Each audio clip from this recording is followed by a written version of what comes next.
اس نے یہ بہت پرانا واقعہ ہے نا، میری بات چیت ہو رہی تھی تو اس نے مجھ سے پوچھا کہ میں کیوں اسلام قبول کروں. میں نے کہا آپ خدا کو مانتے ہو؟ اس نے کہا ہاں مانتا ہوں. میں نے کہا یہ بھی مانتے ہو کہ اللہ نے انسانوں کی ہدایات کے لیے کوئی انتظام کیا ہے، کوئی گائیڈنس اللہ کی طرف سے بھی ہے؟ اس نے کہا مانتا ہوں. تو میں نے کہا اسلام کے علاوہ کسی کے پاس وہ گائیڈنس ہے ہی نہیں. پھر میں نے اسے سوالات پوچھنا شروع کیے، بتاؤ آپ کا مذہب کیا کہتا ہے فلاں مسئلے کے بارے میں، کہ یہ جائز ہے ناجائز ہے. وہ چپ، وہ اپنے ملک کا لا بیان کر رہا ہے. میں نے کہا ملک کا لا تھوڑی، وہ تو انسانوں کا بنایا ہوا، آپ خدا کیا کہتے ہیں اس بارے میں؟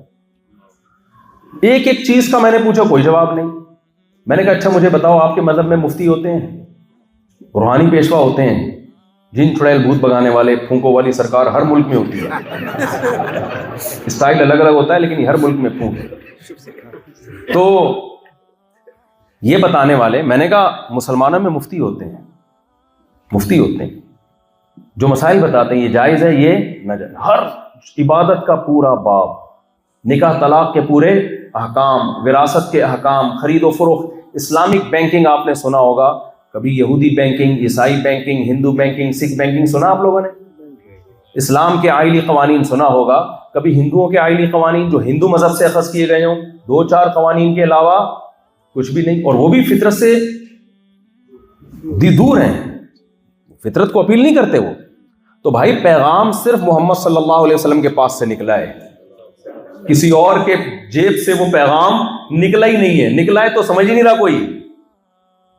تو اس لیے میرے بھائی اگر مذہب کو فالو کرنا ہے تو آپ کے پاس اللہ کی نظر میں اسلام کے علاوہ کوئی آپشن نہیں ہے. اس لیے قرآن نے یہ دعوے میں سچا ہے، وَمَن يَبْتَغِ غَيْرَ الْإِسْلَامِ دِينًا فَلَن يُقْبَلَ مِنْهُ. اللہ کہتے ہیں دنیا میں اللہ نے غیر مسلم کو پروٹوکول دینے کا حکم دیا. لا ينهاكم الله عن الذين لم يقاتلوكم في الدين. اللہ کہتے ہیں غیر مسلموں سے بھی اچھا سلوک کرو. دنیا کے اصول تو یہی ہیں، ماں باپ غیر مسلم ہیں اچھا سلوک، پڑوسی غیر مسلم ہیں اچھا سلوک. آپ کسی سے بدسلوکی دنیا میں نہیں کر سکتے. لیکن اللہ کہتے ہیں آخرت میں جو میرا معاملہ ہوگا، میری نظر میں کامیاب آخرت میں صرف وہ ہوگا جو اسلام کو فالو کرے. اسلام کے علاوہ کوئی کسی بھی مذہب کو فالو کرتا ہے فَلَن يُقْبَلَ. لا يُقْبَلُ کے الفاظ نہیں ہے کہ قبول نہیں کروں گا، لَن يُقْبَلَ، ہرگز امپاسبل ہے کہ میں اس کو قبول کر لوں، کیونکہ یہ وہ اس کی کنفیوژن کو میں مانتا ہی نہیں ہوں. وہ کہیں اللہ میں کنفیوز تھا کہ اسلام یا کوئی اور. اللہ کہتے ہیں یہ تم مان لو گے اس کے عذر کو، میری نظر میں یہ عذر قابل قبول بولو نہیں ہے. تو بھائی ہمارے پاس اسلام کے علاوہ کوئی آپشن، اگر آپ اللہ کو مانتے ہیں، نہیں مانتے تو پھر وہ تو ایک الگ بحث ہے. مانتے ہیں تو خدا کو مانتے ہیں، گاڈ کو مانتے ہیں، تو وہ اللہ کے علاوہ کوئی اور ہو نہیں سکتا. اور مذہب جو برحق مذہب ہے وہ اسلام کے علاوہ کوئی ہو نہیں سکتا. اس پیغام کو اگر آپ پڑھتے ہیں نا، میں نے کہا تھا نا ایک کی جیب سے پیغام نکلا تو وہ باقاعدہ ایک لگ رہا ہے کہ گورنمنٹ کا ایک پیغام ہے. وہ آپ جب قرآن پڑھتے ہیں تو ایک ایک آیت بتا رہی ہوتی ہے کہ اس کی جو طہارت اور اس میں جو روحانیت اور اس کے جو آرڈرز ہیں وہ بہت ہی پاکیزہ اور بہت ہی پیارے ہیں. کوئی ایک حکم قرآن کا ایسا بتاؤ جو نیچر کے اگینسٹ ہو، فطرت کو اپیل نہ کرتا ہو. پہلا صفحہ پڑھ لو، اتنا مزہ آتا ہے. پہلا صفحہ اس کتاب کا جو پہلا صفحہ ہے، الحمدللہ رب العالمین. آپ تمام مذاہب کی کتابوں کا پہلا صفحہ پڑھو اور پھر قرآن کا پڑھو، فرق پتہ چل جائے گا. الحمدللہ رب العالمین، تمام تعریفیں اس اللہ کے لیے جو تمام جہان والوں کا پالنے والا ہے. الرحمن، بڑا مہربان. کیا مزہ آتا ہے اس کو پڑھنے میں. اپنا انٹروڈکشن اللہ کروا رہا ہے. اللہ تعالیٰ کی بہت ساری صفات ہیں بھائی، کوئی اور صفت کو ہائی لائٹ کر دیتا. دیکھو آپ کے اندر جو سب سے بڑی کوالٹی ہوتی ہے، انٹروڈکشن میں، تعارف میں سب سے پہلے اس کو ہائی لائٹ کیا جاتا ہے. کیا خیال ہے بھائی؟ جو چیزیں کامن ہوتی ہیں ان کو ہائی لائٹ نہیں کیا جاتا. مثال کے طور پر وسیم بھائی کے علاوہ کوئی اور، کیونکہ کچھ دن پہلے کسی نے کہا کہ وسیم بھائی کو جان چھوڑ دیں. وسیم بھائی کے علاوہ کوئی اور شخص آیا اپنا تعارف کروا رہا ہے تو اپنے تعارف میں سب سے پہلے اپنا نام بتائے گا. مجھ سے ملیے، میں سلیم. ٹھیک ہے نا؟ کیوں دنیا میں سارے لوگ سلیم نام کے نہیں ہوتے؟ یہ چیز اس کو دوسروں سے کیا کر رہی ہے؟ ممتاز. پھر وہ اپنے انٹروڈکشن میں کہے گا اپنا کارڈ نکال کے دے گا اور کہے گا میں بزنس مین ہوں یا میں فلاں کمپنی میں مینیجر ہوں، کوئی بھی جو چیز اس کی کوالٹی ہوگی نا، جو بھی اس کو دوسروں سے ممتاز کر رہی ہو، وہ کبھی یہ تعارف نہیں کروائے گا کہ میں انسان، مجھ سے ملیے۔ بھائی سب کو پتا ہے تو کیا ہے، سارے تم سب انسان ہی۔ تو کبھی بھی ایسی چیز کو ہائی لائٹ نہیں کرے گا جو کیا ہو، ہمیشہ ان صفات کو ہائی لائٹ کرے گا جس کی یا تو ضرورت ہو یا اس کی نظر میں ان صفات کی بہت زیادہ ویلیو ہو، جو وہ سمجھتا ہو کہ یار یہ میرے اندر ایک کوالٹی ہے۔ تو اللہ نے جہاں سے قرآن کی ابتدا ہو رہی ہے، اپنی جو صفت، جب اللہ نے اپنی صفات کو بیان کرنا شروع کیا تو اللہ نے کیا فرمایا؟ الرحمن۔ یہ انٹروڈکشن ہو رہا ہے انسانوں سے، صرف مسلمانوں سے خطاب نہیں ہے قرآن میں، تمام دنیا کے تمام انسانوں سے خطاب ہے۔ اللہ کہتے ہیں میرے کلام کو جب پڑھو گے تو ایسا نہ ہو کتاب شروع کرتے ہی تمہیں مجھ سے وحشت ہو جائے، کیونکہ دنیا میں ہم دیکھتے ہیں حاکم دو قسم کے ہوتے ہیں، رعایا پر مہربان بھی اور رعایا کے لیے ظالم بھی۔ ہمیشہ سے ایسے حکمران گزرے ہیں، بادشاہ گزرے، کچھ ایسے تھے جنہوں نے قوم کو بہت فائدے پہنچائے، کچھ ایسے تھے جنہوں نے قوم پہ ظلم کیا، عادل بھی ظالم بھی۔ تو ظاہر ہے ایک کائنات کو بنانے والا بھی ہے نا کوئی، وہ اللہ ہے۔ تو ہم جب اس کے انٹروڈکشن کے لیے کتاب پڑھتے ہیں، سب سے پہلے آپ کو پتا ہے کتاب میں مصنف کا انٹروڈکشن ہوتا ہے، اس کا تعارف ہوتا ہے۔ ایسا ہی ہے نا، کتاب کا ویٹ کتنا ہے اس کا مصنف سے پتہ چلتا ہے۔ کوئی پاگل کتاب لکھے تو آپ کبھی بھی نہیں پڑھو گے اس کو، بولو گے پاگل ہے، نفسیاتی بیمار ہے، گولیاں کھاتا ہے، تو کیا پڑھو گے؟ آپ کو پتا ہے کیا لکھا ہوگا اس میں؟ بار بار بتاتا ہوں، پاگل نے کتاب لکھی 400 صفحوں کی، لوگ حیران ہو یار پاگل نے اتنی بڑی کتاب کیسے لکھ دی؟ تو کتاب میں شروع میں تھا گھوڑا کیسے دوڑتا ہے، آگے لکھا ہوا تھا تگڑ تگڑ تگڑ تگڑ، پوری 400 صفحوں کی کتاب تگڑ تگڑ سے بھری ہوئی تھی اس میں۔ تو پاگل تو ایسی کتاب لکھے گا نا، کیا خیال ہے بھائی؟ تو قرآن کا انٹروڈکشن، اللہ نے اپنا انٹروڈکشن کروایا نا، اپنا تعارف۔ پہلا تو اللہ نے وہ تعارف کروایا کہ بھائی للہ، اللہ کون ہے؟ رب العالمین، تمام جہانوں کا پالنے والا۔ یہ تو سب سے پہلا تعارف ہے، تاکہ تمہیں پتہ چلے کہ تم ہم کس کے کلام کو پڑھ رہے ہیں۔ جو خدا ہے، جو گاڈ ہے، تمام جہانوں کا پالنے والا خدا ہوتا ہے نا، معبود ہے، ہم اس کے کلام کو پڑھ رہے ہیں۔ آگے جب پھر اپنی صفات کہ میرے اندر کیا کیا کوالٹی ہے، تو اللہ تو غفار بھی ہے، اللہ رحم کرنے والا بھی ہے، عزیز ذو انتقام بھی ہے، انتقام لینے والا بھی ہے۔ 99 نام ہے اللہ تعالیٰ کے، ان تمام 99 ناموں کو اللہ نے ایک طرف رکھا اور اپنی 2 صفات کو ہائی لائٹ کیا، اپنا انٹروڈکشن کروایا کہ جو بھی مجھ سے ملنا چاہتا ہے، میرے احکام پہ چلنا چاہتا ہے، میرا انٹروڈکشن چاہتا ہے، تو 2 صفات سب سے پہلے اس کے ذہن میں بیٹھ جائیں۔ الرحمن، بڑا مہربان، الرحیم، نہایت رحم کرنے والا، تاکہ انسانوں کو اس سے وحشت نہ ہو بلکہ کیا ہو؟ محبت۔ یہ سلیکٹڈ الفاظ ہیں، یہ کسی انسان کے بنائے ہوئے، دنیا کی کسی مذہب میں، کسی کتاب میں گاڈ کا اتنا خوبصورت انٹروڈکشن نہیں ہو سکتا۔ اور اللہ کو اپنے یہ 2 نام اتنے پسند ہیں۔ پہلے تو میں رحمان اور رحیم کا مطلب بتا دوں آپ کو۔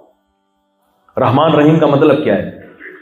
رحمان جس کی رحمت نے سب کو ڈھانپا ہوا ہو، رحیم رحمت بھی تھوڑی نہ ہو بلکہ بہت زیادہ۔ میں اکثر مثال دیتا ہوں، لوگ کہتے ہیں بہت بڑا سخی ہے۔ بہت بڑے سخی کے 2 مطلب ہوتے ہیں، ایک تو یہ کہ ہر ایک کو نہیں دیتا، لیکن جس کو دیتا ہے بہت زیادہ دیتا ہے۔ آپ کے در پہ بھکاری آتے ہیں، آپ بھگاتے رہتے ہو، لیکن جس کو مستحق سمجھتے ہو تو پھر 2-4 روپے نہیں، آپ کہتے ہیں یار یہ پوری گڈی پکڑ لے نوٹوں کی، اس کو بھی لوگ بڑا سخی کہتے ہیں۔ ایک وہ ہوتا ہے جس کو کہتے ہیں یار ہر ایک کو دیتا ہے، بھلے تھوڑا ہی دیتا ہو لیکن دیتا سب کو، کسی کو خالی ہاتھ نہیں بھیجتا۔ اللہ کہتے ہیں میں کسی کو خالی ہاتھ نہیں رکھتا، ایک تو اس لحاظ سے بھی میں رحمان، ہر ایک پر رحم کرتا ہوں، اور رحم بھی تھوڑا بولو نہیں کرتا، بہت زیادہ۔ لوگ کہتے ہیں کہ ہم پہ تو نہیں ہو رہا، اصل میں سوچ ہی ٹیڑھی ہو گئی ہے ہماری۔ ابھی کچھ دن پہلے ایک صاحب مجھ سے ملنے کے لیے آئے کہ مفتی صاحب ٹینشنوں میں گھرا ہوا ہوں میں، ایک ٹینشن کے بعد دوسری، دوسری کے بعد تیسری، تیسری کے بعد چوتھی۔ میں سمجھا شاید 4 شادیاں کر بیٹھا ہے، چوتھی پہ آ کے ختم ہوا نا، میرا دماغ ادھر چلا گیا، وہ کوئی اور ٹینشنوں کی بات کر رہا تھا۔ خیر، تو تو وہ کہنے لگا کہ بھائی یہ اتنی ٹائم. میں نے کہا کیا کہہ رہے ہیں؟ کچھ دن پہلے میرے ایک بچے کو نمونیا ہو گیا, وہ ٹھیک ہوا تو دوسرے بچے کو نمونیا ہو گیا, وہ ٹھیک ہوا تو میں کہیں گر گیا, میری ٹانگ ٹوٹ گئی, پوری تفصیل مجھے یاد نہیں ہے. اب وہ صحیح ہوئی ہے تو جو ہے وہ فلانا مسئلہ ہو گیا, وہ ٹھیک ہوا. میں نے کہا آپ پہلے آدمی ہو جس کے سارے مسئلے ٹھیک ہو رہے ہیں.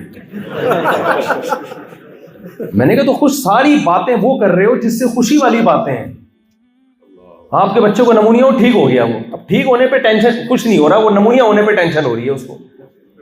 میں نے کہا سب کے بچے نمونیا ہونے کے بعد ٹھیک نہیں ہوتے. میں نے کہا یہ تو خوش, آپ یوں کہو کہ مفتی صاحب بہت دنوں سے خوشیوں کی لائن لگی ہوئی ہے, خوشیوں کی لائن لگی ہوئی ہے, کوئی ٹینشن ایسی نہیں ہے جو ختم نہ ہوتی ہو. تو جب آپ الٹا سوچتے ہو نا, نیگیٹو سوچتے ہو, تو پھر آپ کو اللہ رحمان اور رحیم نظر نہیں آتا. پھر تو آپ کو لگتا ہے اللہ ٹینشنیں دینے کے علاوہ اس کا معاذ اللہ کوئی کام ہے ہی نہیں, جب آپ سوچتے صحیح ہو. ایک بڑی پیاری مثال کسی نے دی ہے کہ گلاب کے پھولوں پہ کانٹے دیکھ کے نا کچھ لوگوں کا تبصرہ یہ ہوتا ہے کہ یار ان پھولوں میں بھی کیا لگا دیے کانٹے, پھولوں میں بھی کیا لگا دیے کانٹے لگا دیے. لیکن آپ جب مثبت سوچتے ہو یار کانٹوں میں بھی کیا ہے, کانٹے ہی کانٹے نہیں ہیں بلکہ بیچ بیچ میں پھول لگے ہوئے ہیں, تو اس سے آپ کی ٹینشن کیا ہوگی, ختم. تو ٹینشن کا سارا تعلق کھوپڑی سے ہے, ٹھیک ہے نا. اسلام آپ کے سوچنے کا زاویہ کیا کر دیتا ہے, صحیح. میں بیانات میں حضرت یعقوب علیہ السلام کی اکثر مثال دیتا ہوں.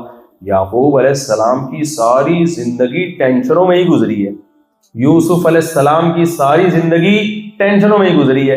لیکن جب یوسف علیہ السلام کی ابا سے ملاقات ہوئی مصر میں تو ٹینشنوں کا کوئی تذکرہ نہیں, سارا تذکرہ ٹینشنوں سے نکلنے کا ہے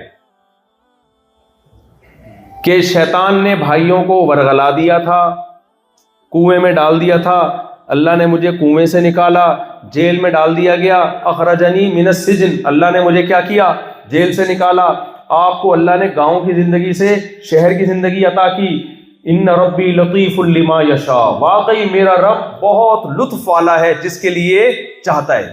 تو رخ صحیح ہو گیا نا سوچنے کا. تو جیل میں جانے کو نہیں سوچ رہے, جیل میں تو بہت سے لوگ جاتے ہیں, ہر ایک کو نکلنا نصیب نہیں ہوتا, نکلنے کا تذکرہ کر رہے ہیں, کنویں میں جانے کا نہیں, کنویں سے نکلنے کا تذکرہ کر رہے ہیں. بہت ساری وہ آپ سورہ یوسف پڑھے نا, نعمتوں پہ نعمتیں, اور پھر اللہ سے دعائیں بھی مانگ رہے ہیں کہ اللہ مجھے شکر والی زندگی عطا کرنا. آج جو اتنی ٹینشنیں ہم نے پالی ہوئی ہیں نا, اتنے مصیبتوں میں گھرے ہوئے ہیں, اس لیے کہ ہم صحیح رخ سے سوچ ہی نہیں رہے نا, اللہ کو مانتے ہی نہیں ہیں. خیر یہ الگ موضوع ہے, میں جلدی سے اپنی بات کو سمیٹ کے اختتام کی طرف لے کر آتا ہوں. تو اگر ہم قرآن کے احکام کو پڑھتے ہیں نا, الرحمن, جہاں سے شروع ہو رہی ہے یہ کتاب, پہلے تو اللہ نے کہا الحمد, تمام تعریفیں کس کے لیے ہیں, اللہ کے لیے. ان تعریفوں میں دو صفات کو ہائی لائٹ کیا, الرحمن بڑا مہربان اور نہایت رحم کرنے والا. ایک حدیث میں جب پڑھتا ہوں بڑا مزہ آتا ہے. نبی صلی اللہ علیہ وسلم نے فرمایا اللہ نے سب سے پہلے تقدیر کے قلم کو پیدا کیا اور اس سے کہا لکھ. جب اللہ نے کائنات کو بنانے کا ارادہ کیا نا, تو جیسے کوئی ملک بنتا ہے تو سب سے پہلے آئین بنتا ہے نا اس کا, بھئی یہ ملک کن اصولوں پہ چلے گا. اس آئین میں کچھ شقیں ایسی ہوتی ہیں جو قابل تبدیل ہوتی ہیں, کچھ شقیں ایسی ہوتی ہیں جو قابل تبدیل نہیں ہوتی. جیسے جب پاکستان وجود میں آیا نا, تو اس کی بنیادی جو شق ہے وہ یہ ہے کہ یہ اسلام کے نام پہ بنا ہے, اس میں قرآن و سنت کے خلاف کوئی قانون نہیں بنے گا. یہ ایک آئین کی ایسی شق ہے جسے اسمبلی میں 100% افراد مل کے بھی چینج نہیں کر سکتے. وہ الگ بات ہے کہ غلط قانون بنا کے اس پہ اسلام کا لیبل لگا کے چلا دیں گے اس کو, لیکن یہ نہیں پاکستان میں ہو سکتا کہ ایک سیکولر اسٹیٹ ہے, یہ نہیں ہو سکتا, کیونکہ ملک کی جو بیس ہی ختم ہو جائے گی نا. پھر انڈیا کیس کر سکتا ہے کہ بھائی آپ کے تو جس بیس پہ آپ الگ ہوئے تھے, جب آپ نے سیکولر ہی ملک ہے تو پھر آپ کے پاس علیحدگی کا کوئی جواز بنتا ہی نہیں ہے. تو یہ پاکستان میں یہ ایک پازیٹیو چیز ہے ہمارے کنٹری کی کہ یہ شک ختم نہیں کی جا سکتی. ہاں اس میں دو نمبریاں بہت ہوتی ہیں کہ وہی الٹا کام کرو, اس پہ لیبل قرآن و سنت کا لگا دو, ٹھیک ہے نا, مشرف با اسلام کر دو. جیسے آپ چرس پینا چاہیں نا, اس کو مشرف با اسلام تو اینٹی ڈپریشن ٹیبلٹ لکھ دیں اس کے اوپر, اس کو پاؤڈر کے بجائے ٹیبلٹ شکل میں بنا دیں تو اینٹی ڈپریشن لکھ دیں, تو وہ کیا آئے گی, کوئی مفتی بھی نہیں کہے گا بھائی اینٹی ڈپریشن, تو اور ڈپریشن ختم بھی ہوتی ہے. ظاہر ہے تبھی تو لوگ چرس پیتے ہیں. تو حدیث میں آتا ہے قرب قیامت میں لوگ شراب کا نام تبدیل کر کے کیا کر دیں گے اس کو, حلال ہونے کا فتویٰ دے دیں گے. تو حدیث میں آتا ہے نبی صلی اللہ علیہ وسلم نے فرمایا اللہ نے جب اس کائنات کو بنانے کا ارادہ کیا تو سب سے پہلے کیا بنایا؟ یہ ہمیں سمجھانے کے لیے قلم، کہ بھئی لا لکھا جائے نا، کن اصولوں پہ اس کائنات کا نظام چلے گا. تو اللہ نے جو سب سے پہلا لا لکھا ہے نا، اس قلم سے کہا لکھ. اس نے کہا کیا لکھوں؟ تو اللہ نے فرمایا کہ لکھ سبقت رحمتی غضبی. میری میں ہمیشہ یہ حدیث پڑھتا تھا اعلیٰ غضبی، اعلیٰ کا لفظ نہیں ہے، مجھ سے غلطی ہوئی ہے کیونکہ سبقت بغیر صلہ کے متعدی ہوتا ہے. سبقت رحمتی غضبی، میری رحمت ہمیشہ میرے غضب پہ غالب رہے گی. یعنی یہ نہیں اللہ نے لکھا کہ میں غضبناک ہوں گا ہی نہیں. اگر اللہ یہ لکھ دیتے تو پھر میں یہاں بیان کرنے تھوڑی آتا، میں امریکہ انجوائے کرنے آتا لائف. اور پاگلوں میں یہاں بیان کر رہا ہوتا، یہ تو وہاں بھی ہوتا ہے، اس کے لیے مجھے آنے کی کیا ضرورت؟ تو میں انجوائے کرتا لائف. اور آپ کو پتہ ہے انجوائے کے لیے کیا کچھ ہوتا ہے آج کل، پینا پلانا یہ سب. تو اللہ نے یہ نہیں کہا کہ غضب کروں گا ہی نہیں میں، کہ پھر قوم عاد اور قوم سمود کو جو اللہ نے تباہ کیا اور جہنم بھی بنائی اللہ نے کہا کہ غضب بھی اور رحمت بھی. لیکن پلڑا غضب پر کس کا بھاری رہے گا؟ رحمت کا. کیا مطلب؟ انصاف والا معاملہ نہیں ہوگا لوگوں. انصاف سے میری مراد ایکولیٹی، مساوات نہیں ہوگی کہ جس نے گناہ کیے اور اس کو لازمی سزا ملے اور جس نے نیکی کی اس کو اتنی ہی جزا ملے جتنی اس نے نیکی کی. اگر یہ سیٹ اپ چل رہا ہوتا تو میرے بھائی کوئی بھی جنت میں سوائے پیغمبروں کے نہ جاتا. ہر انسان ہے، کیا کیا کوتاہیاں ہوئی ہیں اس سے ہو جاتی ہیں. تو اللہ کی رحمت اللہ کے غصے پہ غالب. یہ کس طرح، یہ میں آپ کو چند مثالوں سے سمجھاتا ہوں. ایک تو اللہ نے لا یہ بنایا کہ جو شخص توبہ عمر کے کسی بھی حصے میں کرے گا، میں نے اپنے اوپر یہ لازم کر لیا ہے کہ میں اس کو لازمی معاف کروں گا. یہ اللہ نے اپنے اوپر کیا کر لیا ہے؟ واجب. موت سے پہلے 100 انسانوں کے قاتل کے لیے بھی توبہ کا آپشن اللہ نے رکھا ہوا ہے.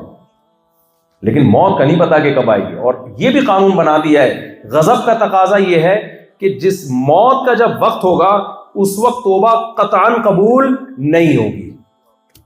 غضب بھی ہے، موت کا وقت ہوگا تو پھر توبہ قبول نہیں ہوگی. کچھ بھی کر لو، پھر ایڑیاں رگڑ لو، اللہ کہتے ہیں ساری دنیا کی ساری دولت بھی کوئی دے دے گا نا، اللہ کہتے ہیں پھر توبہ قبول نہیں ہوگی.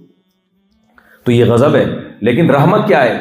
مہلت کتنی ہے؟ موت تک. یہ کم